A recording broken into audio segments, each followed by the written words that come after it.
চাকা গোল পয়সা গোল, চাকা গোল পয়সা গোল, গোল আলু গোল, সব চাইতে বেশি গোল মনের গন্ডগোল। মন ভালো তো মা কে মা, দেখেন মানবতা মানুষত্ব সব যা রাখবেন মানবিক সব কিছুই এম। আল্লাহ বলেন সব যদি এম থেকে হয়, সব যদি ম দ্বারা হয়, সব যদি মিম দ্বারা হয়, যে একবার তাকা না সারা পৃথিবীর মানচিত্রে আমি যেটাকে শান্তির দূত বানিয়েছি ওইটাকেও আমি আল্লাহ, তোরা দুনিয়াতে ওইটা বুঝে নাম রাখিসনি, কিন্তু আমি আল্লাহ নাম রেখেছি মুহাম্মদ। আর সারা দুনিয়ার মানচিত্রে দেখ যে এম দ্বারা সব মানবিক হবি, মানবতা হবি, মানুষত্ব হবি, মানুষ হবি, মা হবি, সব দেখ যেমন এম দ্বারা আমি আমার রসুলকেও এম দ্বারা মিম দ্বারা ম দ্বারা এই মিম দ্বারা প্রেরণ করে আমি আল্লাহ ক্লিয়ার করে ডিক্লিয়ার করে লাকাব লাগিয়ে দিয়েছি, ওমা আরসালনাকা ইল্লা রাহমাতাল লিল রাহমাতাল লিল আলামিন। রাহমাতাল লিল আলামিন, রাহমাতাল লিল মুসলিমিন না। যদি হতো রাহমাতাল লিল মুসলিমিন একবার না হাজার বার অন্যদের প্রশ্ন করার অধিকার ছিল, কিন্তু আল্লাহ বললেন না রাহমাতাল লিল মুসলিমিন না, রাহমাতাল লিল আলামিন। আল্লাহ বলছেন আমার নবীকে আলাদা করে না, আমার অক্ষর 12টা নুক্তাবিহীন, আমার রসুলের অক্ষর দিলাম 12টা নুক্তাবিহীন, আমি আল্লাহ আমার নামের সাথে দিলাম রব্বিল আলামিন, আর আমার রসুলের নামের সাথে যুক্ত করলাম রাহমাতাল লিল আলামিন, রাহমাতাল লিল আলামিন। এখন আপনার আমার মনে মনে যদি এই ভাবনাটা হতো যে আজ আমাদের এই জায়গাটাই সব থেকে বড় অভাব, আমরা মিনিস্টার হতে পারি, আমরা মানুষ হতে পারি, কিন্তু নিজেদেরকে মানুষ অতক্ষণ পর্যন্ত হবে না যতক্ষণ পর্যন্ত তার ভিতরে মানুষত্ব বোধ না আসবে। কি বললাম কি বললাম মানুষত্ব বোধ না আসবে। আপনারা নিশ্চয়ই মোহনদাস করমচাঁদের নাম শুনেছেন, যেটা আমরা বর্তমানে কি বলি গান্ধীজি, গান্ধীজি বলি না।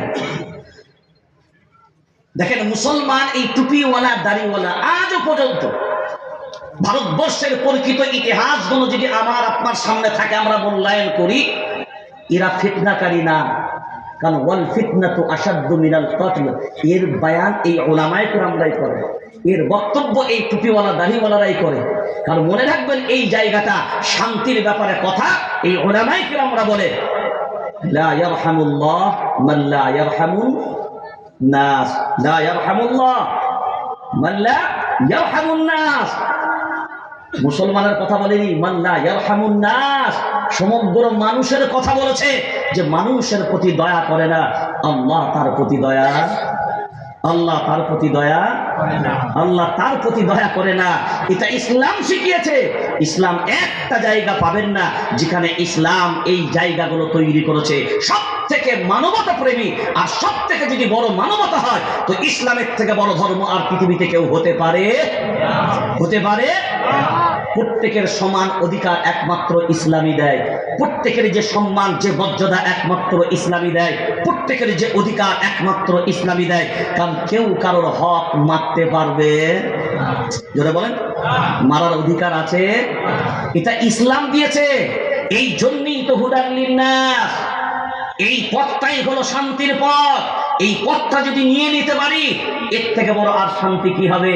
ওই জন্যই তো আল্লাহ বলেন الذين يذكرون الله قياما وقعودا وعلى جنوبهم ويتفكرون في خلق السماوات والأرض ربنا ما خلقت هذا باطلا سبحانك فقنا عذاب النار। الله أكبر বলেন।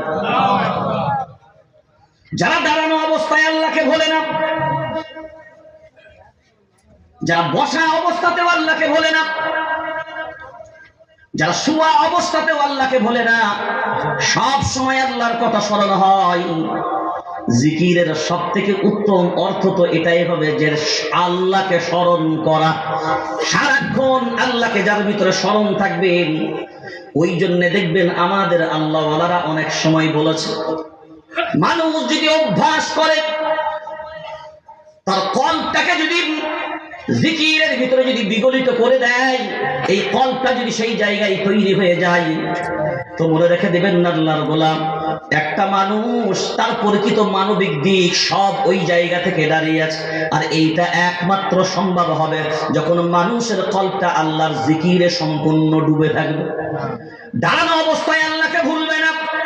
এই মানুষ তুমি ভুলে যেতে পারো, কিন্তু একবার সারা দুনিয়ার বৃক্ষলতি যারা আছেন সব গাছপালার দিকে একবার তাকিয়ে দেখো। তুমি তো আল্লাহকে ভুলে যাও, আল্লাহর সামনে দাঁড়াতে তোমার কষ্ট হয়, তারাবিতে আধা ঘন্টা দাঁড়াতে পারো না, 1 ঘন্টা দাঁড়াতে পারো না, তোমার তার জন্য কষ্ট হয়। একবার তুমি তাকিয়ে দেখো সব গাছগুলোর দিকে। আল্লাহ যখন থেকে তৈরি করেছে এদের, আল্লাহ হুকুম দিয়েছে তোরা কখনোই নত হবি না, দাঁড়িয়ে থাক। প্রত্যেকটা গাছের দিকে তাকাও, সে তার জীবনের যতটুকু হায়াত পেয়েছে একবারের জন্য উন্নত হয় না, আল্লাহ দাঁড় করিয়ে দিয়েছে, দাঁড়ানো অবস্থাতেই তারা জীবন যাপন করে। তারপরেও এই বৃক্ষ কিন্তু কোনোদিন জান্নাতে যাবে, জোরে বলেন, যাবে না। একবার তুমি অন্যান্য প্রাণীর